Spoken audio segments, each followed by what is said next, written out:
ഇങ്ങനെയൊക്കെയാണ് കാര്യങ്ങളുടെ പോക്കെങ്കിൽ കുറച്ച് ആൾക്കാർക്ക് പണി കിട്ടാൻ സാധ്യതയുണ്ട്. ഇപ്പൊ ഈ സംഭവങ്ങളൊക്കെ നടക്കുന്നത് സ്പെയിനിലാണ്. ഇന്നത്തെ ഒരു സാഹചര്യം വെച്ച് നോക്കുകയാണെങ്കിൽ സ്മാർട്ട് ഫോൺസ് ഇല്ലാണ്ട് സർവൈവ് ചെയ്യാൻ കുറച്ച് ബുദ്ധിമുട്ടാണ്. ബാങ്കിങ് കാര്യങ്ങളാണെങ്കിലും ഫ്രണ്ട്സ് ആയിട്ട് കണക്ട് ചെയ്തിരിക്കുന്ന കാര്യങ്ങളാണെങ്കിലും എല്ലാം നമ്മളെ സഹായിക്കുന്നത് സ്മാർട്ട് ഫോൺസ് ആണ്. നമ്മുടെ സിസ്റ്റം വഴി ഈ കാര്യങ്ങളെല്ലാം സാധിക്കുമെങ്കിലും നമ്മൾ കൂടുതൽ ഡിപ്പെൻഡ് ചെയ്യുന്നത് സ്മാർട്ട് ഫോൺസിനെ തന്നെയാണ്. ഇത്രയൊക്കെ അഡ്വാൻറ്റേജസ് ഇതിനുണ്ടെങ്കിലും പലരുടെയും ലൈഫിനെ ഇത് അഫക്ട് ചെയ്യുന്നുള്ള കാര്യം സംശയമൊന്നുമില്ല. ഈ സ്മാർട്ട് ഫോൺ അഡിക്ഷൻ എന്ന് പറയുന്ന കാര്യത്തെ നമ്മുടെ സ്പാനിഷ് ഗവൺമെന്റ് ഒരു പബ്ലിക് ഹെൽത്ത് എപ്പിഡമിക് ആയിട്ട് കണക്കാക്കി കഴിഞ്ഞു.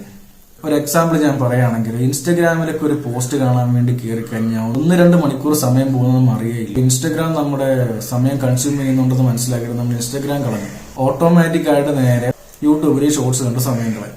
സംഭവം എന്താണെന്ന് വെച്ച് കഴിഞ്ഞാൽ ഇവർക്കറിയാം എന്ത് കണ്ടന്റ് ഇട്ട് കഴിഞ്ഞാൽ നമ്മൾ അവിടെ ഇരിക്കുന്നുള്ള കാര്യം. പണ്ട് ആരോ പറഞ്ഞ മാതിരി ഒരാളെ നശിപ്പിക്കണം എന്നുണ്ടെങ്കിൽ അതിന്റെ സമയം നശിപ്പിച്ചാൽ മതി എന്ന് കേട്ടിട്ടുണ്ട്. സ്മാർട്ട് ഫോൺ അഡിക്ഷന്റെ ഒരു ആഫ്റ്റർ എഫക്റ്റ് ആണ് ഇത്. നമ്മുടെ സ്ലീപ്പിനെ അഫക്ട് ചെയ്യും, നമ്മുടെ മെന്റൽ ഹെൽത്തിനെ അഫക്ട് ചെയ്യും, നമ്മുടെ പേഴ്സണൽ റിലേഷൻഷിപ്പിനെ അഫക്ട് ചെയ്യാൻ സാധ്യതയുണ്ട്. അതേപോലെ തന്നെ ഡിപ്രഷൻ. നമ്മൾ ചെയ്യേണ്ട കാര്യങ്ങൾ നമ്മൾ കറക്റ്റായിട്ട് ചെയ്യാണ്ടാവുമ്പോഴാണ് നമുക്ക് ഡിപ്രഷൻ വരിക.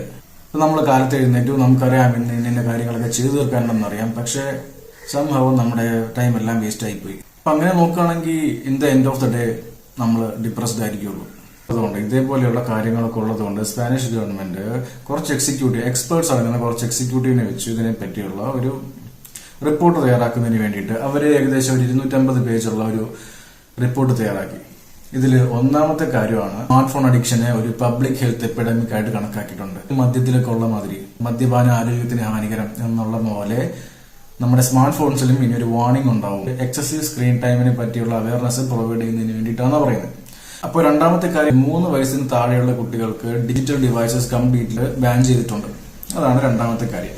മൂന്നാമത്തെ കാര്യം 12 വയസ്സിന് താഴെയുള്ള കുട്ടികൾക്ക് സോഷ്യൽ മീഡിയാസ് ഉപയോഗിക്കാൻ പറ്റില്ല. ടിക്ടോക്ക്, ഫേസ്ബുക്ക്, ഇൻസ്റ്റഗ്രാം അതേപോലത്തെ കാര്യങ്ങളെല്ലാം ബാൻ ചെയ്തിട്ടുണ്ട്.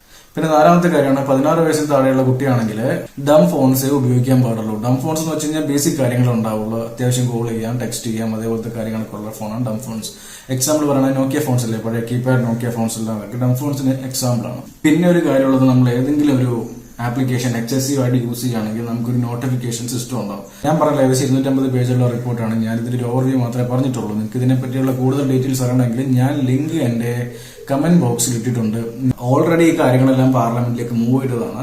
2025 കൂടി ഇത് നിയമം പ്രാബല്യത്തിൽ വരുമെന്നാണ് അവർ പറഞ്ഞിരിക്കുന്നത്. നമുക്ക് എന്തായാലും ഒന്ന് വെയിറ്റ് ചെയ്ത് നോക്കാം.